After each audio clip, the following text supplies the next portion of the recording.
이 컴플렉스에 대한 이론을 많이 정립을 했어요. 프로이드는 처음 이걸 좀 사용하다가 나중에 정신분석에 별 도움이 되지 않는 그런 개념이라고 보고 잘 사용하지 않았던 것으로 보여요. 그래서 이 컴플렉스에 대해서는 지금 남아있는 것들이 에더퍼스 컴플렉스나 몇 곳에서 아직도 남아있지만 정신분석에서는 많이 사용하고 있지는 않은 개념이라고 지금 이해하시고 우선 융이 그 당시에 얘기했던 내용을 오늘 함께 보죠. 현대 심리학은 그 대상보다 방법의 인식상의 의의를 더 크게 둔다는 점에서 현대 물리학과 공통점이 있다. 심리학의 대상인 정신은 한없는 다양성, 비규정성, 그리고 무한정성이라는 특징을 가지고 있다. 그리고 정신에 관한 규정은 필연적으로 어려울 수밖에 없고 더욱이 불분명하기조차 하다. 이에 비해서 정신을 대하는 관찰 양식과 여기서 도출된 방법을 통해 내려진 규정들은 양적으로 알려진 크기를 하고 있고 최소한 그래야만 한다. 심리학적 연구는 이러한 경험적 혹은 인원을 정한 요인에서 출발하고 있고 바로 이러한 양적 크기의 변화로 정신을 관찰한다. 그렇게 함으로써 정신적인 것은 그때그때의 방법이 가정한 개연적 행동 양식의 장애로서 나타난다. 이런 과정의 원칙을 좀 깎아내려서 말한다면 일반적인 자연과학적 방식이다. 이런 상황 아래에서 모든 것은 방법적 전제에 의해 좌우되고 그 결과도 주로 방법적 전제에 의해 규정된다는 것은 너무도 자명한 사실이다. 비록 인식의 본질적 대상이 어느 정도는 함께 작용한다고 하더라도 그러한 연구에서는 그 대상이 자율적 존재로서의 방해를 받지 않은 본래의 상황에서처럼 태도를 취하지 않는다. 어떠한 실험의 실시 조건이 정신적 과정을 직접 파악하는 것이 아니라 우리가 흔히 실험 상황이라고 부르는 심리적 조건이 실험과 정신 과정 사이에 끼어든다는 사실은 실험 심리학, 무엇보다도 정신병리학 분야에서 이미 오래전부터 인식하고 있었다. 이러한 정신적 상황은 경우에 따라서 전체 실험을 위태롭게 할 수 있다.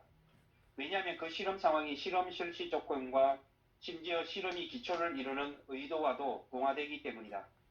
여기서 동화란 실험을 잘못 판정하는 검사자의 태도를 뜻하는데 그것은 예를 들어 실험이란 지능을 검사하는 것이라든가 혹은 실험 장치 뒤에 숨어서 비밀을 캐려고 던지는 경망스러운 시선과 같은 것이라고 가정하는 어쩔 수 없는 경향 때문에 생기는 것이다. 우리는 그것을 주로 연산검사에서 경험하였다. 여기서 연산검사의 방법이 목적으로 하는 것, 즉 평균 반응 속도와 반응 특성을 확인하는 일은 실험 방법이 정신의 자율적 활동에 의해서, 다시 말해 동화에 의해서 어떻게 방해받는가 하는 방식과 방법에 비교하여 비교적 부수적인 결과라는 사실을 발견했다. 그때 나는 소위 감정적으로 강조된 컴플렉스를 발견했는데 이전에는 사람들이 이것을 늘 반응 실패라고 여겼다. 컴플렉스의 발견 또한 이러한 컴플렉스에 의해 일어난 동화 현상의 발견은 콩디아크로 거슬러 올라가는 오래된 견해, 즉 하나하나의 고립된 정신 과정을 연구할 수 있다는 견해가 얼마나 허약한 토대 위에 서 있는가를 분명히 가르쳐주고 있다. 따로 고립된 어떤 삶의 과정도 있을 수 없는 것처럼 따로 고립된 어떤 정신적 과정도 없다. 어떤 경우든 그것을 따로 고립시킬 실험적인 수단을 우리는 아직 발견하지 못했다. 특별히 훈련된 주의력과 집중력에 의해서만 실험의 의도에 상응하도록 하나의 과정을 외관상으로 고립시킬 수 있을 뿐이다. 그러나 이것은 다시 하나의 실험 상황인데 위에서 서술한 실험 상황과 다른 점이 있다면 이전에는 무의식의 열등 컴플렉스가 작용하였으나 이번에는 의식이 동화하는 컴플렉스의 역할을 떠맡았다는 것뿐이다. 여기서 나는 실험의 가치를 원칙적으로 의문시하는 것이 아니라 단지 그 가치를 비판적으로 제한하려는 것일 뿐이다. 지각이나 운동 반응과 같은 정신생리학적 과정의 영역에서는 실험이 검사의 목적에 의해 방해받지 않는다는 것이 자명하므로 순수한 반사 기전이 우세하고 실험이 근본적으로 방해받지 않기 때문에 동화가 거의 일어나지 않는다. 그러나 복잡한 정신적 과정을 다루는 영역에서는 사정이 다르다. 여기서는 실험 실시 조건으로 전적으로 특정의 가능성에만 국한하지 않는다는 사실을 인식하게 한다. 특별한 목적 설정에 의하여 보장된 확실성이 제거되면 그 대신에 불특정한 가능성들이 경우에 따라서 나타나는데 이것은 벌써 실험 상황의 초기에 바로 일어난다. 우리는 이것을 배열이라고 부른다. 배열은 외적 상황에 의하여 어떤 내용을 모으고 준비하는 정신적 과정이 유발되는 사실을 개념적으로 말한다. 사람이 배열된다라는 표현은 사람이 아주 특정한 방식으로 반응하게 되는 일종의 기다리며 준비하는 상태에 관계됨을 말한다. 배열은 자기도 모르게 나타나는 일종의 자발적인 과정으로 누구도 자기 마음대로 중단할 수 없다. 여기서 배열이라는 용어는 영어로는 constellation이라고 번역을 했어요. constellation이라는 용어를 쓰고 동화라는 말은 assimilation이라는 용어를 썼는데 우리말로 동화라고 하니까 조금 쉽게 다가오지는 않는 용어로 보여요. 하지만 처음 용어 자체가 어려우니까 어떻게 번역을 하건 이 문장의 용 스스로가 어떻게 밝히는지를 따라가는 게 우선 중요할 것 같아요. 네. 계속 읽겠습니다. 230페이지. 배열된 내용은 특정의 컴플렉스들인데 이것은 고유의 특수한 에너지를 보유하고 있다. 문제가 된 시도가 연산검사라면 컴플렉스는 대체로 연산 과정에 커다란 영향을 끼친다. 즉, 컴플렉스는 반응 장애를 일으키거나 혹은 드물게 방어적으로 더 이상 자극 단어의 의미에 걸맞지 않는 특정한 반응 양식을 일으킨다. 지식 수준이 높고 의지가 강한 피험자는 언어적, 행동적으로 노련하기 때문에 자극어가 컴플렉스에 이르지 못할 정도로의 짧은 반응 시간을 보임으로써 자극어의 의미를 포장할 수 있다. 그러나 이런 경우는 실제로 심각한 개인의 비밀이 지켜져야만 하는 상황에서 성공한다. 단어들로 생각을 감추는 탈리란드의 기술은 단지 극소수의 경우에 부여된다. 지적이지 않은 사람들, 특히 주부들과 같은 사람들은 종종 아주 우스꽝스러운 사항이라고 해야 할 소위 가치성 서술어로 반응하여 자신을 방어한다. 가치성 서술어는 아름답다거나 좋다거나 달콤하다거나 혹은 친절하다는 등의 감정적인 수식어들을 말한다. 검사를 할 때 어떤 사람들은 내면적으로 참여하지 않고 있음을 감추거나 또는 대상과 자신의 사이에 거리를 두기 위하여 모든 것을 흥미롭다거나 자극적이라거나 좋다거나 또는 아름답게, 영어로는 좋다거나 대단하거나 굉장하다거나 훌륭하다거나 혹은 매력적으로 아름답다고 느끼듯하고 하는 것을 그리 드물지 않게 볼 수 있다. 더욱이 대부분의 피실험자들은 자신의 컴플렉스가 어떤 특정 자극어를 집어내고 지연된 반응 시간과 같은 일련의 반응 장애 징후를 나타내는 것을 막지 못한다. 우리는 이런 실험들을 베라쿠트가 처음으로 이에 관련하여 적용했던 정기적 저항력의 측정과 결부시킬 수 있는데 이때 소위 심리 유전기성 반사 현상이 컴플렉스에 의한 장애 반응의 또 다른 징후들을 제공한다. 연산검사는 다른 간단한 심리적 실험과 달리 둘이서 대화하는 상황을 최대한으로 정확하게 양적, 질적인 규정으로 표현한다는 점에서 일반적으로 흥미를 자아낸다. 특정한 문장 형식의 질문이 아니라 모호하고 여러 의미가 내포되어 그 때문에 뭔가 마음을 건드리는 자극어를 주어서 문장으로 대답하는 대신 한 단어로 반응하게 한다.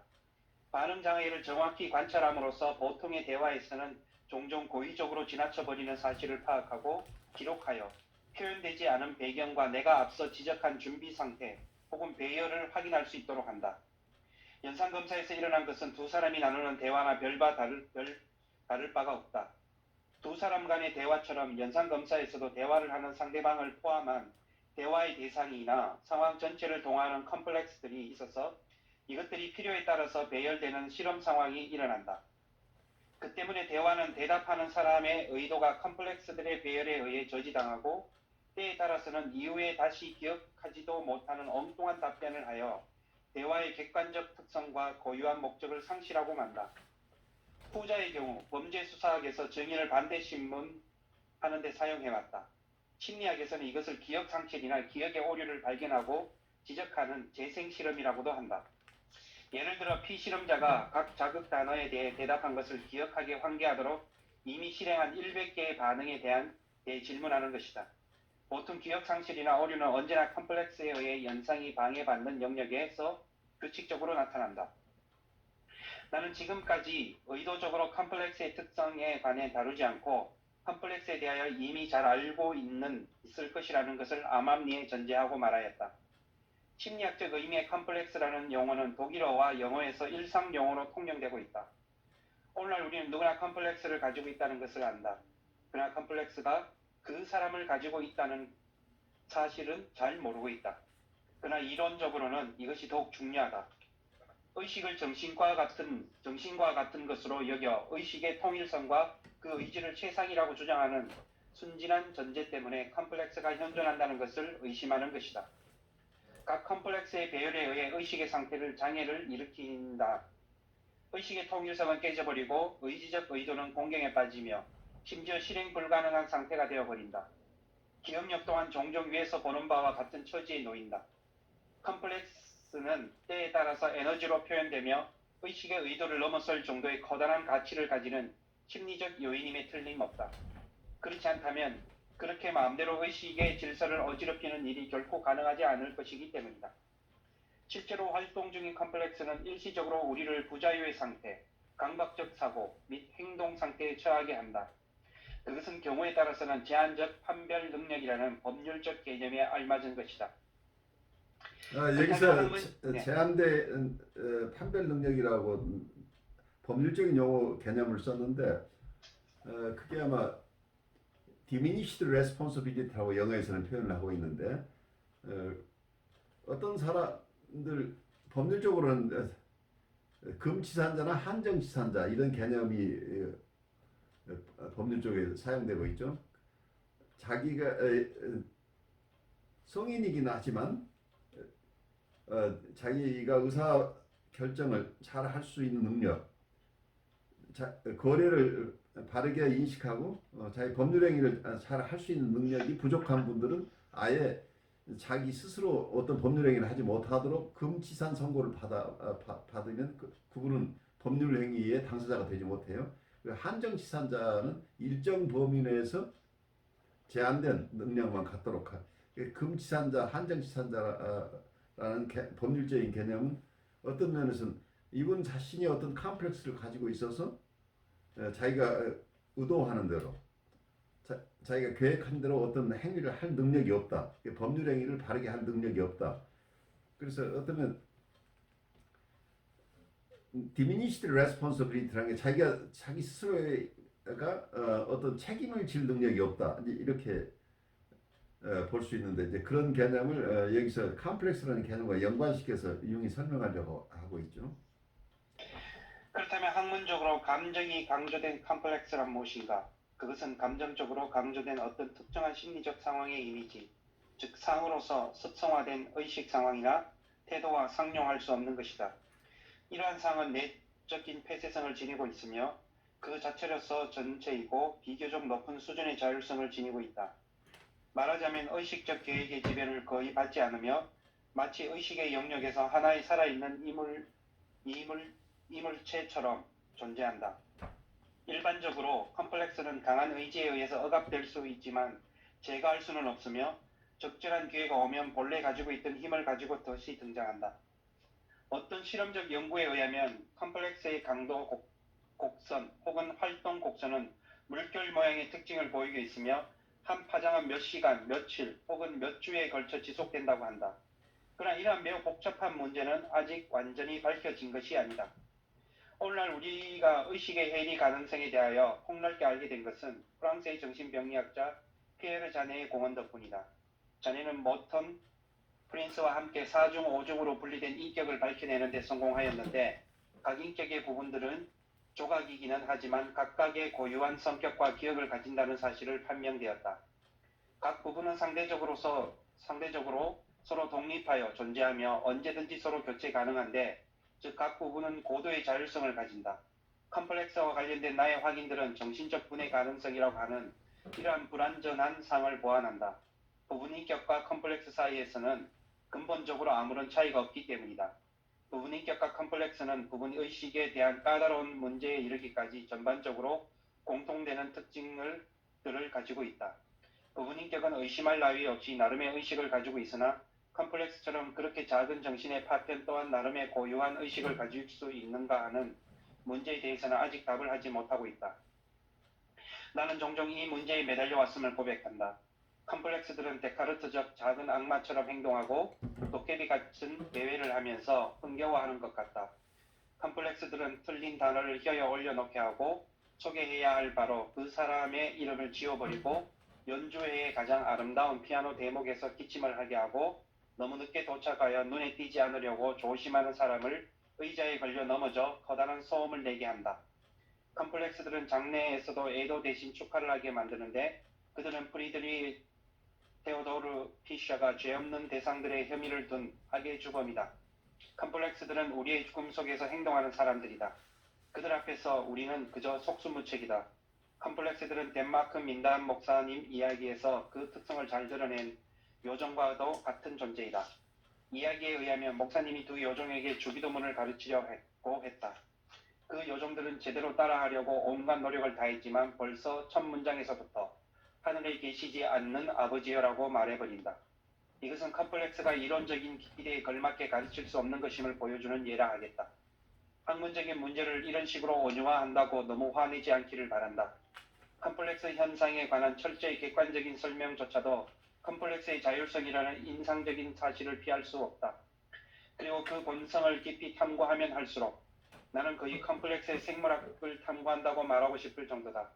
탐구하면 할수록 컴플렉스가 부분 영혼적 특징을 가졌음이 더 뚜렷하게 드러난다. 꿈의 심리학은 의식의 컴플렉스들을 억압하지 않을 때 컴플렉스들이 어떻게 의인화되어 나타나는지를 분명하게 보여준다. 마치 밤이면 집안에서 온갖 소란을 피우는 민담 속의 작은 요정들과 같다. 이 같은 현상을 우리는 정신병과 같은 데서 관찰할 수 있다. 거기서 컴플렉스는 큰 소리를 내고 인격적 특징을 가진 소리 또는 환청으로 나타난다. 여기서 잠깐 멈춰보시면 여기 어떤 면 현대 이론에 현대에 와서는 이런 현상들을 우리 정신의 어떤 컴플렉스 현상들이 성격 유형 속에 나오는 해리성 성격 장애라는 개념이 나와요.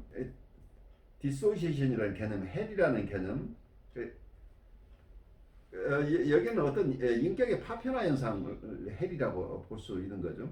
의식이 모든 걸 통합해내지 못하고 어떤 면 의식이 조각난 부분들이라고 이렇게 얘기할 수 있겠죠. 디소시에이션이라는 개념이 억압의 개념과는 많이 달라요.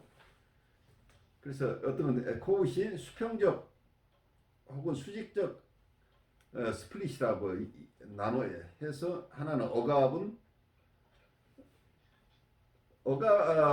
상당한 정신적인 능력이 있는 사람들, 그러니까 방어할 능력을 가진 사람들, 억압을 할 수 있다고 하는 것은 상당한 능력을 가진 이런 개념으로 보통 쓰는데, 우리가 에더퍼스 컴플렉스 시기에 아이들이 아버지를 대항해서 아버지와 적대적인 관계를 맺는 것으로 해결될 수, 아버지를 적대적으로 대하고 싶지만 그거보다는 아버지하고 동일시를 통해서 결국은 아버지를 인터널라이제이션, 자기 내면하면서 아버지의 금지 규정을 그러니까 가져간다. 이게 슈퍼 이고가 된다.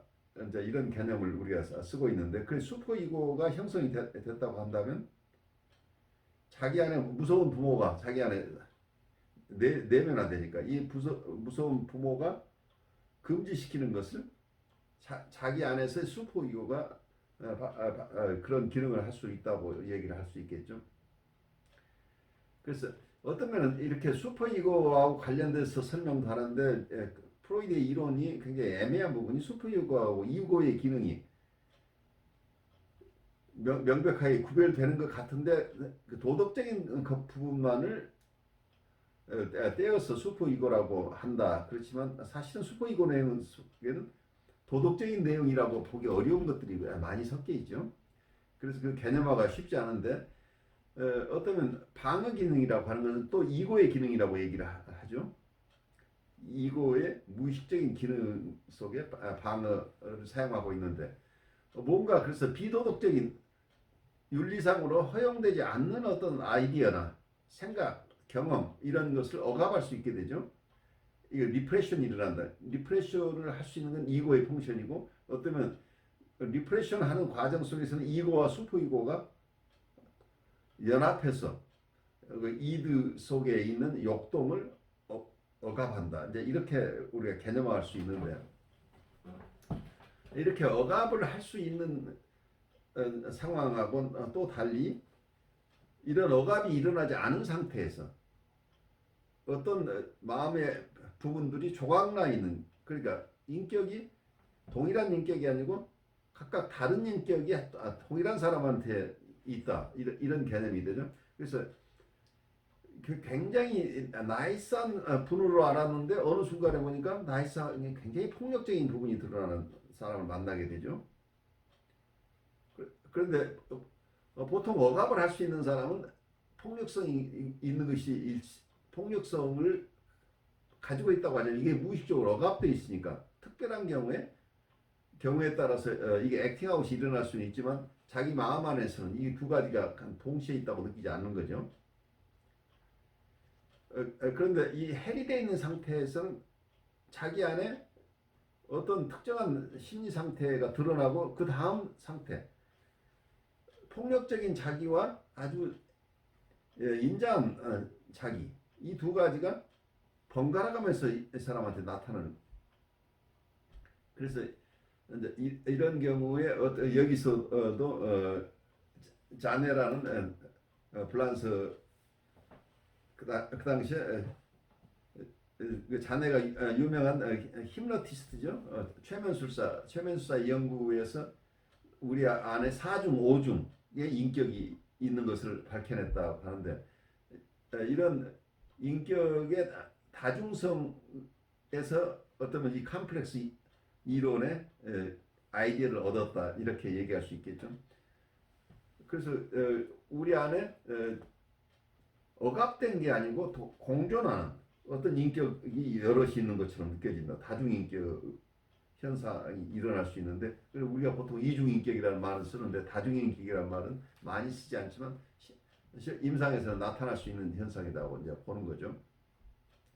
그런데 그런 경우 그런 상황과 비슷하게 우리의 컴플렉스라는 게 어떤 이 컴플렉스라는 용어를 굉장히 많이 썼어요. 과거에는 마더 컴플렉스, 파더 컴플렉스, 에디퍼스 컴플렉스.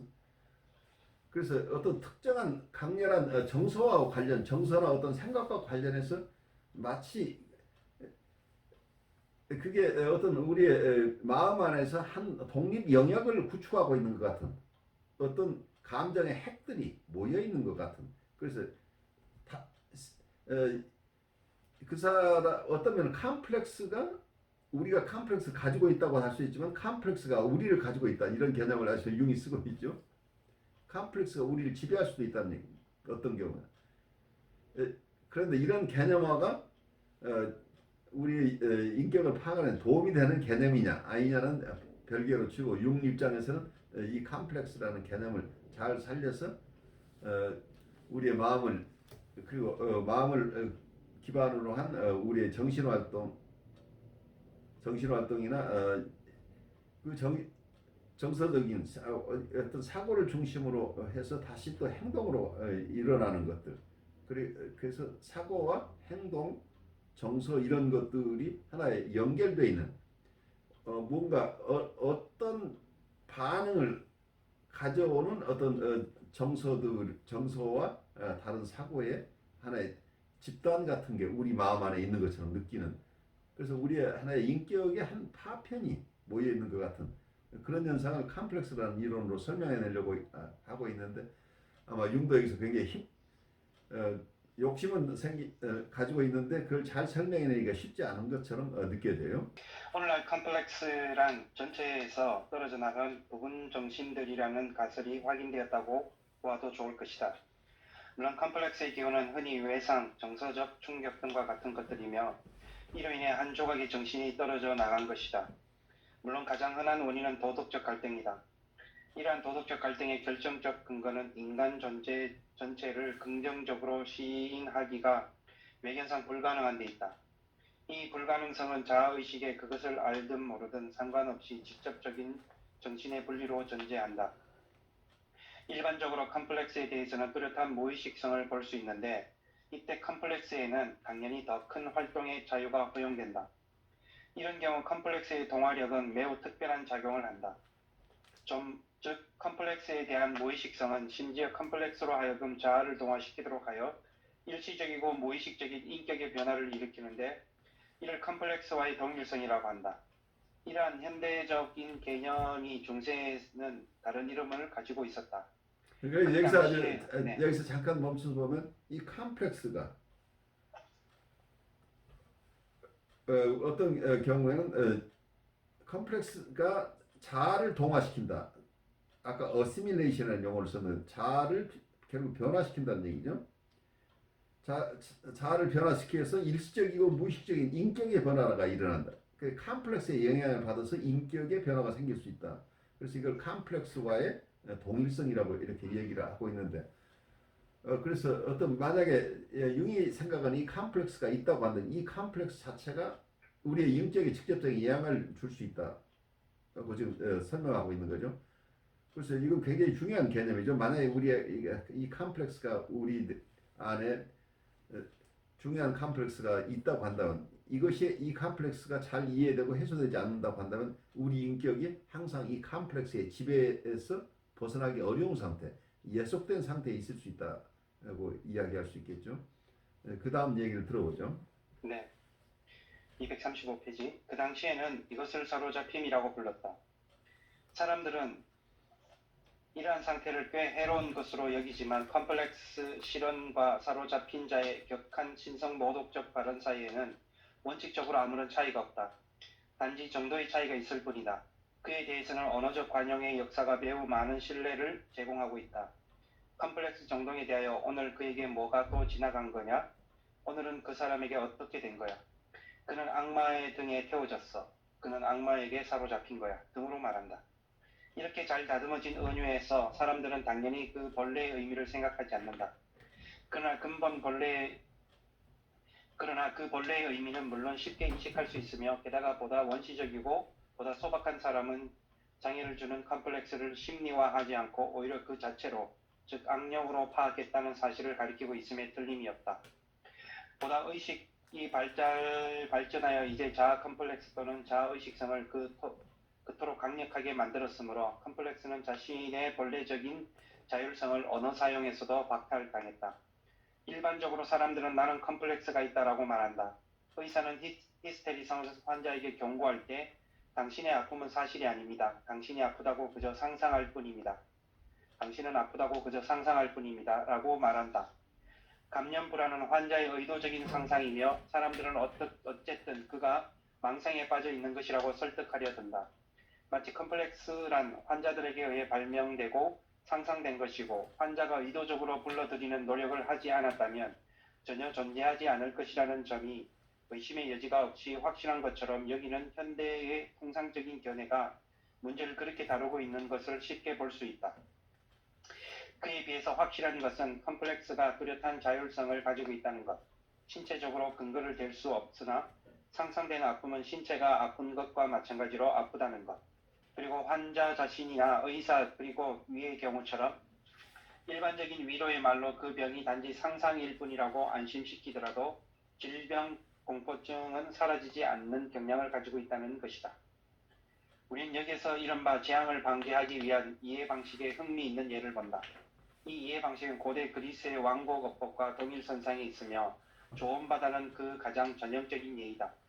고대 그리스인들이 복수의 여신들의 기분을 조심스럽게 맞춰주며 좋은 분들이라 부른 것처럼 현대인의 의식은 모든 내적 장애 요인들을 자신의 고유한 활동으로 파악하고 그런 요인들을 덮어놓고 동화해버린다.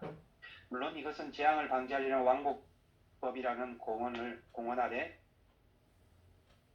일어나기보다는 오히려 변화된 이름을 붙임으로써 컴플렉스의 자율성을 실감하지 않으려는 무의식적 성향에서 생겨난다. 의식은 마치 위층에서 이상한 소리를 듣고 지하실에 재빨리 내려가 본 사람이 침입자를 발견하지 못해 그 소리는 단지 상상에 불과했다고 믿으려는 것처럼 행동하는 것이다. 실제로 이 소심한 사람은 위층으로 감히 가볼 용기가 없었던 것이다. 여기서 우리가 보통 이 컴플렉스의 자율성을 얘기한 오타나미라고 한다면 이 오타나미 자체는 우리의 의식으로 통제가 불가능하다는 얘기를 하는 거죠. 그 자체가 독립적인 기능을 하고 있다는 얘기. 그래서 오타나미의 의미 자체가 의식의 통제를 벗어난다고 하는 개념으로 우리가 파악하면 조금 더 이해가 쉽지 않을까 싶어요. 네. 물론 의식이 컴플렉스를 고유한 활동으로서 설명하려는 동기가 두려움에 있다고 하는 점은 아직 분명치 않다. 컴플렉스는 그렇게 사소하고 사람들이 그에 대해 부끄러워하고 감추기에 급급할 정도로 우습고 아무것도 아닌 것으로 생각되고 있다. 그것들이 참으로 그렇게 사소한 것이라면 그토록 괴로울 리가 없다. 괴로운 것은 괴로움을 일으키는 원인이 있기 때문이다. 즉 분명히 불쾌한 어떤 것, 그 자체로 중요할 뿐 아니라 중요하게 여겨야 하는 것이다. 그러나 사람들은 될 수 있는 대로 이 불편한 것을 보지 않으려고 한다. 신경증의 급작스러운 발병은 재앙을 막는 행위와 완곡법으로 사용되던 원시적이고 마술적인 수단이 더 이상 소용없게 되는 순간에 일어난다. 이때부터 컴플렉스는 의식의 표면의 거처를 정해버린다. 컴플렉스는 더 이상 변두리로 돌아다닐 이유가 없다.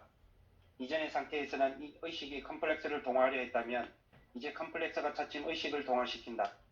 그래서 신경증적 인격의 해리가 생겨난다. 여기서 헬이라는 개념이 나오죠.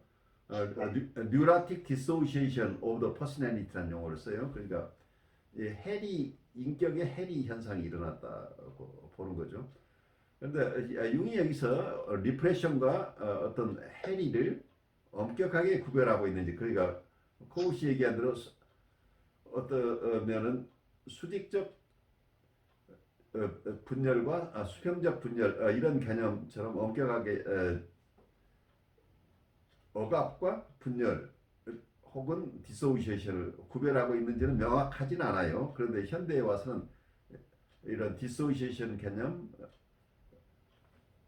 그 스플리팅이라고 하는 개념과 리프레션 개념을 구별하려고 하는 이런 노력들이 꽤 많아요. 그런데 이건 초기 논문이기 때문에 꼭 엄격하게 구별했다고 얘기할 수는 없지 않을까 싶긴 해요. 그와 같은 진전을 통하여 컴플렉스는 자신이 가지고 있던 본래의 강도를 드러내며 심지어 경우에 따라서는 자아 컴플렉스의 강도를 넘어서기도 한다. 이런 경우에 비로소 사람들은 자아가 컴플렉스를 내쫓기 위해서 조심스럽게 명명하는 주술을 사용하는 충분한 이유들을 이해한다. 자아는 엄청나게 커져 자신을 뒤덮으려고 하는 위협을 무서워한 것이 분명하기 때문이다. 보통 정상이라고 하는 사람들 중에서도 가족 내의 비밀을 간직하고 있는 사람들이 많은데 사형 선고가 내려진다 하더라도 그러한 사실을 발설해서는 안 된다. 매복하고 있는 유령에 대한 그들의 공포는 그 정도로 큰 것이다. 아직도 컴플렉스를 실제화하지 못한 단계에 있는 사람들은 양성적인 병적 성질이 문제이지 자기들은 거기에 속하지 않는다는 증거를 제시하기 위해서 신경증에 관한 여러 사실들을 이용하고 있다. 마치 병이 생기는 것이 병자의 특권인 듯 말이다. 컴플렉스를 동함으로써 비실제화하려는 경향은 그것이 아무것도 아니라는 것을 입증하기보다는 오히려 그 반대로 그것이 중요성을 입증한다. 그러한 경향은 어둡고 보이지 않으며 제멋대로 움직이는 대상에 대하여 원시인이 본능적으로 두려워하고 있다는 부정적인 고백이다. 실제로 원시인들의 공포는 밤의 어두움과 더불어 시작한다. 마치 컴플렉스가 낮에는 소리를 죽이고 밤이면 목소리가 높아져 잠을 몰아내거나 적어도 악몽으로 잠을 방해하는 것과도 같다. 컴플렉스는 바로 내적 경험의 대상이고 대낮의 거리나 광장에서 마주칠 수는 없는 것이다. 개인의 삶에서 안락함과 고통은 컴플렉스에 달려있다. 그들은 집의 아궁이에서 우리를 기다리고 지키는 가정의 수호신, 조항신과 가신이며 사람들은 가정의 평화를 거창하게 소리높여 찬양하고 그 수호신들은 밤에 잠을 방해하면서 나타난 무언가를 전하는 좋은 분들인 것이다. 물론 악한 존재가 단지 주변 사람들만을 사로잡는 동안은 상관이 없다. 그러나 만약 그것이 우리 자신을 괴롭힌다면 사람들은 컴플렉스가 얼마나 끔찍한 해악이 될 수 있는지 알기 위해서 자신의 의사가 되어야 할 것이다. 컴플렉스가 실제한다는 충분한 인상을 가지도록 지난 수십 년간 가족 전체가 그 때문에 얼마나 도덕적, 육체적으로 파괴되었고 그토록 전례가 없는 비극과 절망적 공궁에 얼마나 뒤쫓아왔는지 사람들은 이미 보았을 것이다. 그러고 나서야 사람들은 컴플렉스를 상상으로 만들어낼 수 있다는 생각이 얼마나 쓸모없고 비학문적인지 이해하게 된다. 우리가 의학에 비교한다면 아마도 컴플렉스는 세균 감염이나 악성 종양과 가장 잘 비교할 수 있을 것이다. 이 둘은 의식과 전혀 상관없이 발생한다. 물론 이러한 비교가 만족할 만한 충분한 것은 못 된다. 왜냐하면 컴플렉스는 병적인 성질만을 가지고 있는 것이 아니라 그것이 지금 분화되어 있거나 원시적으로 나타나거나 관계없이 고유한 정신적인 삶의 현상이기 때문이다. 그러므로 우리는 모든 민족과 시대에서 그들의 흔적을 발견할 수 있다. 가장 오래된 문학적 기념비들은 그러한 것을 간직하고 있다. 예를 들면 길가메시 서사시는 권력 컴플렉스의 심리학을 뛰어난 작품성으로 묘사하고 있고, 구약에 실려있는 토비아서는 성적인 컴플렉스에 관한 이야기를 그 컴플렉스의 치유와 함께 다루고 있다. 널리 알려진 귀령 신앙은 무의식의 컴플렉스 구조에 관한 직접적인 표현이다. 즉 컴플렉스는 원래 무의식적 정신에 살아있는 단위들이라고 해야 옳다. 무의식적 정신이 존재하고 활동한다는 것은 컴플렉스를 통해서만 알 수 있다. 만약에 컴플렉스가 없다면 무의식이라는 것은 실제로 분트 심리학에서처럼 빛이 약한 이른바 어두운 표상들의 잔재에 불과하거나 혹은 윌리엄 제임스가 부르듯이 의식의 가장자리에 불과하다고 할 것이다. 프로이드는 그 어두운 부분을 탐구하면서 그것을 완곡하게 축소하는 오류를 범하지 않았기 때문에 심리학적인 무의식의 진정한 발견자가 되었던 것이다. 그러나 무의식에 접근하는 왕도는 그가 말하듯이 꿈이 아니라 꿈과 증상을 만드는 컴플렉스들이다. 그러나 컴플렉스에 의하여 제시된 길은 왕도라고 하지만 울퉁불퉁하고 매우 구불구불한 오솔길과 같고 덤불 속에서 자주 길을 잃게 하여 대부분 무의식의 중심으로 향하지 않고 그 옆을 지나치게 한다. 자, 여기서 보면은 융이 굉장히 의욕을 내고 있죠. 어떤 무의식의 세계를 이해하기 위해서는 무의식을 구성하고 있는 게 컴플렉스다. 뭐 이렇게까지 지금 격상시키고 있죠. 컴플렉스를. 무의식을 이해하려면 무의식의 내용에는 컴플렉스가 있어서 이 컴플렉스를 이해하지 못한다면 무의식을 이해할 수 없다 하는 게 여기서는 융이 주장하고 있는데, 이런 주장들이 이 컴플렉스를 중심으로 하는 언더스탠딩 자체가 융은 굉장히 크게 이야기하고 있지만 프로이드나 그 프로이드를 따르는 사람들에게서는 그렇게 큰 비중으로 다루어지지 않고 있다는 것을 우리가 이해할 필요는 있어요. 그래서 지금 컴플렉스라는 말을 정신분석 세계에서 프로이디안들이 쓰는 용어로는 에더퍼스 컴플렉스나 어떤 면에서는 아들러가 썼던 아들러부터 온 인피어리오리티 컴플렉스, 그 열등 컴플렉스, 열등 컴플렉스 이런 정도에 남아 있을 뿐이지 과거처럼 이게 여러 곳에 컴플렉스라는 말을 사용하지 않고 있다고 이해하시면서 융이 주장하는 내용을 한번 따라가 보죠. 컴플렉스 공포는 아주 좋지 않은 길 안내자이다. 왜냐하면 늘 무의식으로부터 떠나서 의식으로 되돌려 놓기 때문이다. 컴플렉스들은 너무도 불쾌한 것들이어서 컴플렉스가 가지고 있는 충동이 좋은 것이라고 자기의 건강한 감각이 믿도록 아무도 설득하지 못한다. 의식은 늘 컴플렉스가 자기에게 속한 것이 아니므로 어떻게든 제거해야 하는 것이라고 확신한다. 비록 컴플렉스가 언제 어디서나 존재한다는 온갖 증거들이 엄청나게 있는데도 불구하고 사람들은 컴플렉스를 정상적인 삶의 현상으로 받아들이지 못한다. 컴플렉스 공포는 강한 선입견을 의미한다. 왜냐하면 불편한 것에 대한 미신적 불안은 온갖 이성적인 설명에도 불구하고 그대로 남아있기 때문이다. 이런 공포는 컴플렉스를 조사할 때 커다란 저항의 원인이 된다. 그것을 극복하려면 어느 정도의 결단력이 필요하다. 공포와 저항은 무의식적으로 가는 왕도에 있다는 표시이다. 그것은 우선 그들이 지시하고 있는 것에 대한 선입견을 의미한다. 불안하면서 어떤 위험한 것을, 저항해서 어떤 혐오스러운 것을 추정하는 것은 지극히 자연스러운 일이다. 환자들이 그렇게 하고 대중들이 그렇게 하고 결국 의사들도 그렇게 한다. 무의식에 관하여 가장 먼저 나온 의학 이론이 시종일관 프로이드에 의해 설정된 억압 이론이었기 때문이다. 이론에 따르면 컴플렉스의 성질을 역추적해보면 무의식은 그의 비도덕성 때문에 억압된 상용할 수 없는 경향들로 이루어져 있다고 볼 수 있다. 이 같은 견해를 가진 저자가 어떤 철학적 전제에 영향도 받지 않고 순수하게 경험적으로만 작업하여 그 견해를 확인해 왔다는 사실을 믿을 만한 아무런 것도 제시받지 못했다. 무의식에 관해서는 이미 프로이드 이전부터 이야기되고 있었다. 철학적으로는 라이프니츠가 개념을 도입하였고 칸트와 셀링도 그에 대하여 언급하였으며 가로수는 최초로 그 개념을 하나의 체계로 확대했는데 에드와르트 폰 하르트만은 이 체계에서 많은 영향을 받아 자신의 주저인 무의식의 철학에서도 그대로 따랐다. 그런데 최초의 의학 심리학적 이론은 이러한 전제 조건들과 관계가 없고 니체와도 아무런 관계가 없다. 프로이트의 이론은 컴플렉스 연구에서 실제로 존재하는 경험을 충실하게 묘사했다. 그런데 이 연구는 두 사람 사이 대화에서 이루어지기 때문에 견해를 형성하는 데는 한 사람의 컴플렉스뿐만 아니라 또 다른 사람의 컴플렉스도 고려해야 한다. 불안과 저항에 의해 방어된 영역에 부딪히는 모든 대화는 본질적인 것을 목표로 한다. 그리고 이때 그 대화는 한 사람을 그의 전체성으로 통합하도록 함으로써 또 한 다른 사람에게 보다 온전한 태도 표명을 강하도록 강요한다. 말하자면 마찬가지로 전체성이 되도록 한다. 이 전체성 없이는 대화는 결국 공포로 방어 뒷면으로 계속 파고드는데 성공하지 못할 것이다.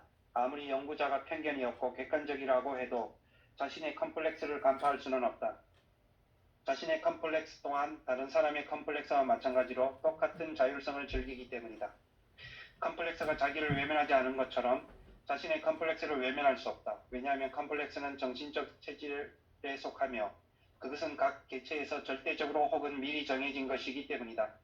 그러므로 이 체질은 어떤 특정한 관찰자가 어떤 심리학적 견해를 가지게 될지를 가차없이 결정한다. 이것이 심리학적 관찰에 피할 수 없는 한계인데 후자는 관찰자가 개인적으로 비슷하다고 하는 전제하에서만 타당하다. 그래 심리학적 이론은 어떤 특정한 관찰자와 다수의 피관찰자들 간의 대화를 통하여 생겨난 정신 상황을 가장 먼저 설명한다. 대화는 주로 컴플렉스에 저항하는 영역에서 이루어지기 때문에 또한 그 이론에 필연적으로 컴플렉스적 성격이 가미된다. 즉 그 이론은 가장 보편적인 의미의 불쾌감을 유발한다. 왜냐하면 그것은 다시 대중의 컴플렉스를 작동하기 때문이다. 그래서 모든 현대 심리학의 견해들은 객관적으로 모순될 뿐만 아니라 자극적이다. 대중에게 동의하는 의미로든 혹은 거부하는 의미로든 학문적 토대 영역에서 정서적 논쟁을 한다든가 독단적인 기분 혹은 개인적 모욕감이 일어나는 격렬한 반응을 불러일으킨다. 이러한 사실을 통하여 현대 심리학이 컴플렉스를 연구함으로써 온갖 종류의 근심과 희망이 비롯되는 정서적 금기의 영역을 열어보였다는 것을 쉽게 알 수 있다. 컴플렉스의 영역은 본질적으로 심적인 동요가 일어나는 근원이며 그곳의 동요가 너무도 크기 때문에 학문적 동의를 전제로 평화롭고 조용히 작업하는 심리학적 연구를 더 이상 할 수 없다. 현재로서 컴플렉스 심리학은 그런 의견의 일치와는 한없이 거리가 멀다. 내가 보기에는 염세주의자들이 예측하는 것보다 훨씬 더 먼 것 같다. 상정할 수 없는 경향을 드러내게 함으로써 비로소 무의식의 한 단면을 보게 되었고 단 한 부분의 불안의 원천이 입증되었기 때문이다. 프로이드의 연구가 일반에게 널리 알려졌을 때 도처에서 분노의 폭풍이 얼마나 불었던가를 사람들은 아직 기억할 것이다. 이러한 컴플렉스 반응은 독단적인 학파라고 연구자를 비난하며 고립시켰다. 이 영역에 있는 모든 심리학적 이론가들도 똑같은 위험을 안고 있다. 왜냐하면 그들은 루돌프 오토가 적절하게 표현했던 누비도제, 신성한 인간이 자신의 내부에서 지배하지 못하는 것을 대상으로 삼고 있기 때문이다. 컴플렉스의 영역이 시작되는 곳에서는 자아의 자유는 종식된다. 왜냐하면 컴플렉스는 심원적인 힘이고 그의 가장 내밀한 본성은 아직 밝혀지지 않았기 때문이다. 심원의 두려움에 대항하여 보다 깊게 진척된 연구가 성공할 때마다 대중은 반응했다. 마치 치료적 근거에서 환자들이 그들의 컴플렉스의 불가침성에 대항하며 전진하는 것과 같다. 내가 컴플렉스 학설을 서술하는 방식은 전혀 들을 준비가 되어 있지 않은 사람들의 귀에는 마치 원시적 규령론과 금기 심리학을 묘사하는 것처럼 들릴지 모른다. 이러한 특이성은 컴플렉스의 존재, 즉 분리된 정신의 단편의 원시적 정신 상태에 무척 주목할 만한 잔재라는 점에서 비롯한다. 원시적 정신 상태는 고도의 해리성을 가지고 있고 그것은 원시인들은 많은 영혼들을 어떤 경우에는 심지어 6개까지 가정하고 있다. 그 밖에도 수없이 많은 신들과 귀령들이 있으며 그에 관해 말만 하는 것이 아니라 매우 인상 깊은 정신적 경험을 한다는 사실도 표현되어 있다. 이게 나는 원시적이라는 개념을 근원적이라는 의미로 사용할 뿐 어떤 가치 판단을 염두에 두고 있는 것이 아님을 밝혀두고 싶다. 또는 원시적 상태의 잔재에 관해 언급할 때도 그것이 조만간 종결된다는 것을 반드시 의미하지 않는다. 나는 그 상태가 인류의 종말 때까지 지속된다는 것을 부정할 만한 근거를 가지고 있지 않다. 어쨌든 지금까지 그 상태는 근본적으로 달라지지 않았으며 세계대전 이후로 오히려 이 상태가 더욱 강력해져 버렸다. 그 때문에 나는 오히려 자율적 컴플렉스가 정상적인 삶의 현상에 속하고 무의식적 정신의 구조를 결정한다는 견해 쪽으로 기울었다. 보다시피 나는 여기서 컴플렉스 학설의 중요한 기본 사실을 언급하는 것으로 만족해왔다. 그러나 나는 자율적 컴플렉스가 존재함으로써 생기는 문제성을 제시하여 이 미완성의 그림을 보충하는 일은 단념해야겠다. 세 가지 중요한 문제가 다음과 같이 제기된다. 치료상의 문제, 철학적 문제, 그리고 도덕적 문제를 말한다. 이 세 가지는 모두 아직 논쟁거리로 남아있다. 수고하셨어요. 모두에게 여러 정서를 불러일으키는 글이죠. 우선 우리 발제하신 사목사님부터.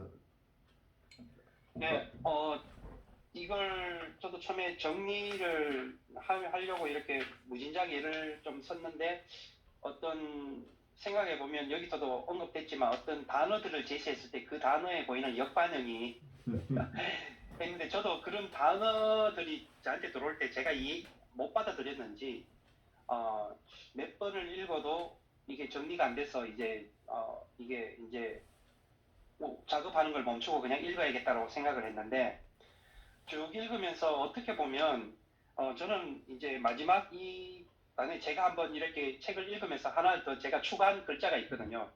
왜냐면 융은 뭐 치료상의 문제, 철학적 문제, 도덕적 문제라고 이 세 가지를 제시했는데 저는 이 전체적으로 이 융이 이렇게 컴플렉스에 대해서 이야기할 때 이거는 도덕적인 문제까지만 있는 게 아니라 융의 입장에서 생각한다면 오히려 이것 또한 영적인 문제까지도 연결되어 있지 않을까라고 생각도 해봤거든요. 그래 영적인 문제 네. 또한 네. 걸음 더 나가서 융은 아니라고 얘기하고 그죠. 심령적인 문제, 네네. 규령의 문제 비슷한 거가 여기에 포함되어 있죠. 네네. 분명히 그건 그렇게 언급했는데 이렇게 이제 영적인 단어는 이제 뺏는 것 같다는 그런 느낌도 있었고 근데 이제 어떻게 보면 컴플렉스라는 거는 우리 일상에서 너무나 많이 편제되어 있는 것이 아닌가 생각되었고요. 이거를 저는 다 읽고 나면서 제가 이제 제 나름의 단어로 표현을 해봤거든요. 컴플렉스를.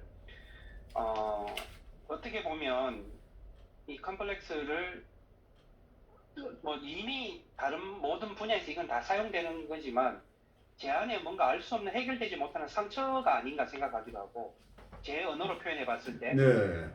예, 그렇게 또 표현해 봤고요. 그리고 또 한편으로 또 다른 언어로 표현했을 때는 인정을 받으려고 하는 욕구가 또 컴플렉스가 아닌가 싶기도 하고 그리고 또 한쪽으로서는 또 채워지지 못한 어떤 구멍이 아닌가 그리고 또 다르게 표현하면 어떤 굉장히 어떤 사랑에 대한 어떤 표현이 또 컴플렉스가 아닌가라고 한번 그렇게 정리해봤습니다. 그리고 이거를 그림으로 이제 제가 한번 그리려고 한번 생각했었는데 뭐냐면 이 책을 읽으면서 떠오르는 이미지가 어떤 거였냐면 그 해변가에 그 이렇게 북대했을 때 해변가 그 절변 암벽에 구멍이 뚫린 사이로 거대한 파도가 불러왔을 때 그 뚫린 그 암벽 구멍 사이로 파도가 용솟음치는 어떤 그런 현상이 이 챕터를 읽으면서 떠오르더라고요. 불쑥불쑥 내 삶의 어떤 것과 맞닥뜨려졌을 때 튀어나오는 그 치솟아오르는 이것들을 아마 융이 이것들을 컴플렉스라고 표현했지 않을까. 그래서 저는 이미지를 그런 쪽으로 한번 상상을 해보았습니다. 그래서 또 한편으로는 저의 언어로 바꾸면 또 이건 그림자가 아닌가도 생각해봤고요. 예, 그렇게 해서 이게 학설 어떤 전체적인 개념의 개요를 컴플렉스의 개요를 제 나름대로 정리한 내용의 단어들이 아닐까 한번 이렇게 생각해봤습니다. 어쨌든 지금 서목사님의 어떤 그 이미지네이션이 굉장히 중요하게 느껴져요. 어떤 네. 바닷가에 어떤 큰 파도가 튕겨져 올라온다고 하는 것은 네. 거기에 드러나고 있는 것은 강렬한 어떤 흐름이죠. 그러니까 네. 어떤 우리 안에 있는 강렬한 정서들의 집합, 정서를 일으키는 생각들의 집합체가 우리한테 있을 수 있다. 이렇게 만약에 본다면 이렇게 이런 격한 정서를 불러일으키는 생각들이나 그런 정서들이 또 뭔가 조금 클러스터를 형성해서 모여 있는 게 있다고 한다면 이런 하나의 그룹핑 돼 있는 마음의 조각을 혹시 컴플렉스라고 할 수 있지 않느냐, 이렇게 융을 좀 이해해 보려고 생각을 해 보는데, 그걸 그냥 정신분석적인 어떤 개념으로 꼭 이게 파운데이션으로 쓰는데 적합한 개념이냐를 떠나서 융의 얘기는 이런 이해가 될 수 있겠죠. 우리가 사람마다 각각 다른 컴플렉스를 가지고 있어서 상황에 따라서 그 컴플렉스로부터 오는 강렬한 정서에 우리가 휘말리는 경우들이 생겨난다. 어떤 행동을 하게 되기도 하고, 우리가 의도치 않게 의식적으로 작정하지 않은 어떤 반응을 우리가 하게 된다고 한다면, 이 한편에서는 우리가 이 컴플렉스들을 우리가 소화해내려고 하지만, 다른 편에서는 오히려 이 컴플렉스가 우리를 삼키는 형국이 될 수도 있겠죠. 그래, 자아가 여기서 융이 생각하는 자아는 의식자니까, 이고 컨셔스니스가 이 컴플렉스, 무의식 속에 있는 컴플렉스들에 의해서 점령당할 수도 있게 되겠죠. 그래서 융의 입장에서는 무의식의 세계를 이해하는데 이 컴플렉스들이 여기저기 있다고 한다. 이 컴플렉스를 이해하지 못하면 무의식을 이해할 수 없다. 이렇게 보고, 또 한편에서는 의식과 이 컴플렉스의 관계 속에서 컴플렉스에 의한 의식의 점령 가능성을 우리가 잘 이해해야 되지 않느냐, 이렇게 저는 생각이 조금 돼요. 저는 그걸 자기 심리학이랑 이제 연결시켜서 생각해 보면은, 어떻게 보면 컴플렉스라는 것은 이제 그냥 제 생각인데요. 어떤 실체가 뭐 심리 내적으로 실체가 있는 게 아니라, 어떻게 보면은 자기의 다른 면들이 서로 간에 충돌이 일어나면서 그때 일어나는 어떤, 말하자면 에너지 변화 때문에 생기는 문제가 아닐까 하는 생각이 들거든요. 예를 들면은 참 자기하고 이상적 자기가 부딪혀서 갈등을 일으킬 때 어느 쪽이든지 이제 힘을 얻게 될 텐데, 그 힘을 얻게 되는 과정이 상당한 갈등 속에서 마지막에 그 힘을 얻는 쪽이 서서히 힘을 가지는 게 아니라, 어떻게 보면 쥐어 짠에서 팍 터져 나가듯이 힘을 얻으면서 그게 돌발적으로 어떤 행동을 일으키면서 뭔가 실질적인 행동이나 어떤 정서의 변화가 일어나지 않을까, 그런 생각이 들거든요.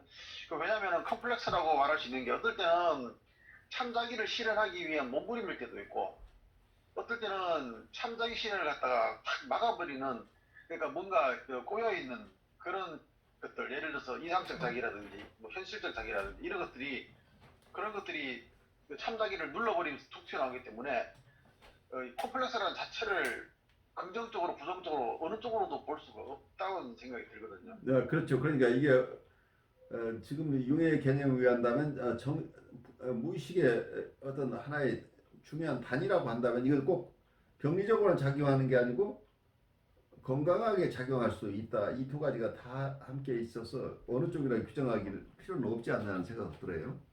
예.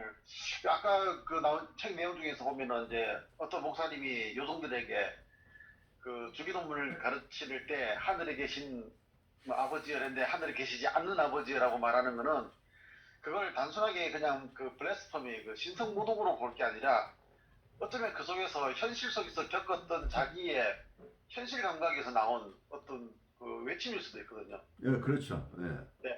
이제 그걸 생각한다 그러면, 그거를 꼭 그 부정적인 신성모독에 되는 컴플렉스냐, 아니면은 정말 자기 삶에서 정말 하늘에 계신 아버지를 만나고 싶어하는 욕구냐, 이제 이런 것도 생각해 볼 수 있는 거라서, 참 이게 이 컴플렉스 자체만 가지고, 뭐 얘를 우리 속에 살면서도 컴플렉스가 불쑥불쑥 나타나가지고 인격을 지배하는 것 같지만은, 어떨 때 보면은 오히려 그 컴플렉스 때문에 새롭게 자기를 발견할 수 있는 가능성도 열린다고 그렇게 보여요. 그래서 일방적으로 얘기할 수 없는 부분이죠. 그래서 깊이 보면 의식과 무의식의 세계가 상호 삼투한다고 하는 이런 개념을 가지고 본다고 한다면, 당연히 서로 영향을 주고 받는데, 얼마나 이게 건강한 모습으로 이 무의식의 세계와 의식의 세계가 함께 갈 수 있느냐 하는 어떤 그런 질문으로 되돌아갈 수도 있겠죠. 우리가 보통 그 컴플렉스 그러면은 덩어리, 컴플렉스 덩어리 그러잖아요. 예, 그렇죠. 근데 저는 이거를 감정의 덩어리라고 인식을 하고 있고, 근데 이거를 이제 의식화해서 분화시키는 게 치료의 목표가 되기도 하죠. 그러니까 이제 다양한 감정들, 부정적인 감정들이 이렇게 하나의 큰 덩어리를 가지고 있는데 그거가 이제 어떤 것들이 거기에 있는지를 조금씩 더 깊이 이해하면서 그것들이 이제 감당할 수 있는 것들로 가야될 텐데, 근데 지금도 항상 우리는 항상 그것들을 갖고 있잖아요. 가지고 있죠. 인간의 삶을 살아가는데 컴플렉스를 안 갖고 있는 사람이 있을까요? 근데 다만 그게 무의식적일 때 생기는 문제가 작지 않죠. 이현숙님이 굉장히 임상적으로 타당한 말씀을 주셨죠. 무의식 속에 있는 여러 정서나 사고들이 언어로 표현될 수 있도록 하면서 의식화 과정들이 잘 진행되도록 돕는 게 임상에서 임상가들이 하는 일 중에 하나인데, 이거 자체를 그런 정서의 덩어리들이나 정서를 일으키는 생각의 덩어리들이 컴플렉스라고 할 때는 그거 자체를 어떤 조명해내는 것, 의식화해내는 과정, 그 시간이 오래 걸리겠지만 이 과정 속에서 이분이 성숙해 갈 수 있다 하는 임상적인 견해는 굉장히 타당하게 느껴져요. 예측할 수 없는 상황들이 발생하는 거죠. 어떤 경우에 전혀 예기치 못한 어떤 강렬한 정서에 휘말리기도 하고 그에 따라 행동하기도 하고, 그래서 저 사람 저런 사람 아니었는데 왜 저래? 라는 이런 상황을 우리가 접할 수도 있겠죠. 근데 그 원인을 들여다보면 어떤 컴플렉스가 구석에 있었다. 이제 이렇게 눈에 보이지 않는 무의식의 세계를 개념화해 볼 수는 있겠죠. 인간 발달 과정이라고도 볼 수 있지 않겠습니까? 그렇죠. 어떠면 예를 들어서 처음에 이제 성경에 나온 얘기로 한다 그러면은 아담과 이브가 이제 그 금지된 열매를 따먹었잖아요. 근데 그것도 어떻게 보면은 인간이 가질 수밖에 없는 신에 대한 어떤 상대적인 컴플렉스라고도 생각해 볼 수 있거든요. 그렇죠. 예, 그래서 어쩌면은 컴플렉스라는 자체가 인간의 한계를 아니면 자기의 한계를 넘고 싶어하는 어떤 욕망이 될 수도 있고, 그렇다 보면은 아이들은 어른들을 상대할 때 보면은 컴플렉스가 있거든요. 덩치가 작은 것도 컴플렉스고 논리적인 사고를 못하는 것도 컴플렉스인데, 애들은 그걸 그냥 부정적으로 보는 게 아니라 새로운 도전으로 여기기도 하고, 그래서 어떨 때는 그 컴플렉스를 치료하는 것이 적절한 것인가, 아니면은 그 컴플렉스를 격려해 줘야 되는가, 이게 격려라는 차원으로 이렇게 다시 말하자면은 인간이 죄책감에 빠져서 살게 되면은 인간답게라는 말을 쓰기가 힘들고 참 자기를 실현해가는 삶을 살아가기 힘든데, 그 컴플렉스를 다독여주면은 오히려 참된 어떤 자기의 삶을 찾아갈 가능성도 높아지는 걸 보면은 그 컴플렉스가 물론 이제 감정의 덩어리고 어떻게 보면은 그 여러 가지로 심리적으로 치료할 부분이기도 한데, 그것을 컴플렉스가 없어지는 게 아니라 어쩌면 그 컴플렉스를 통한 어떤 새로운 발달 가능성을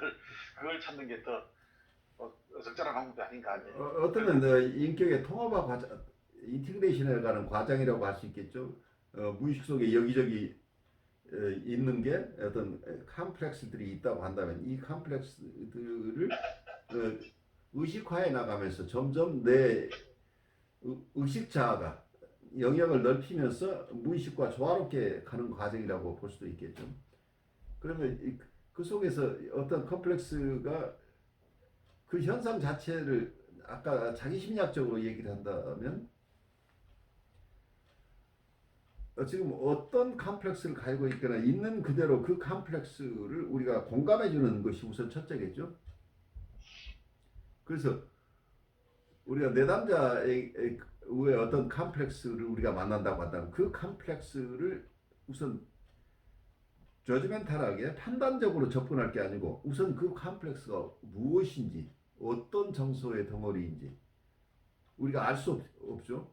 어떤 임프레션만 가지고 있지만 구체적인 것을 알 수 있는 길은 결국 내담자를 통해서 알 수밖에 없기 때문에 내담자와의 공감적인 환경 속에서 내담자가 스스로 자기를 드러낼 수 있도록 도와주는 어쩌면 이 스스로 자기를 드러내는 이 컴플렉스를 드러내는 것 자체가 아까 우리 강목사님 얘기도 이 컴플렉스 자체가 얼핏 보면 의식 쪽에서 보면은 이게 엉뚱한 거라고 할 수 있지만 이 컴플렉스 자체가 이게 트루 셀프가 발현하려고 하는 과정일 수도 있겠죠. 의식 입장에서는 이질적이지만 무의식 입장에서는 당당한 자기가 지금 자기 설 자리를 찾고 있는 것일 수도 있다고 볼 수 있겠죠. 그래서 그의 어떤 상처로 이걸 잘 어떠면 이 만약에 정서의 덩어리를 정서에 응집된 부분 혹은 정서를 가져오는 강렬한 정서를 가져오는 어떤 사고들이 응집되어 있다고 한다면 이 응집된 사고나 정서가 그대로 수용된다고 할 때는 파괴적인 어떤 리액션은 나오지 않을 수 있겠죠. 근데 이게 이해되지 못할 때 파괴적인 것으로 나올 수도 있겠죠. 그래서 코웃이 봤던 어떤 공격적 욕동이나 성적 욕동은 2차적이라고 봤던 거죠. 1차적으로는 자기 대상 관계가 잘 이루어지면은 성적 욕동이나 공격적 욕동이 문제되지 않는다고 본 거죠. 그래서 이 컴플렉스 자체도 자기 심리학적으로 본다면 이 컴플렉스를 누군가가 바르게 이해해주고 공감해주는 과정을 간다면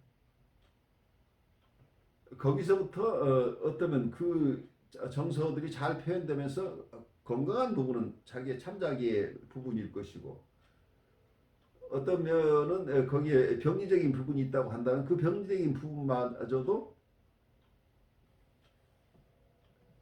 어쩌면 밝은 의식의 세계에 들어오면서 재조명되면서 불합리한 부분은 해소돼 나갈 수 있겠죠. 그 표현되고 이해되면서 그래서 이 쌓여 있는 것이 무의식의 세계 속에 있는 그러니까 무의식의 일부를 이루고 있는 이 컴플렉스가 의식의 세계에 자연스럽게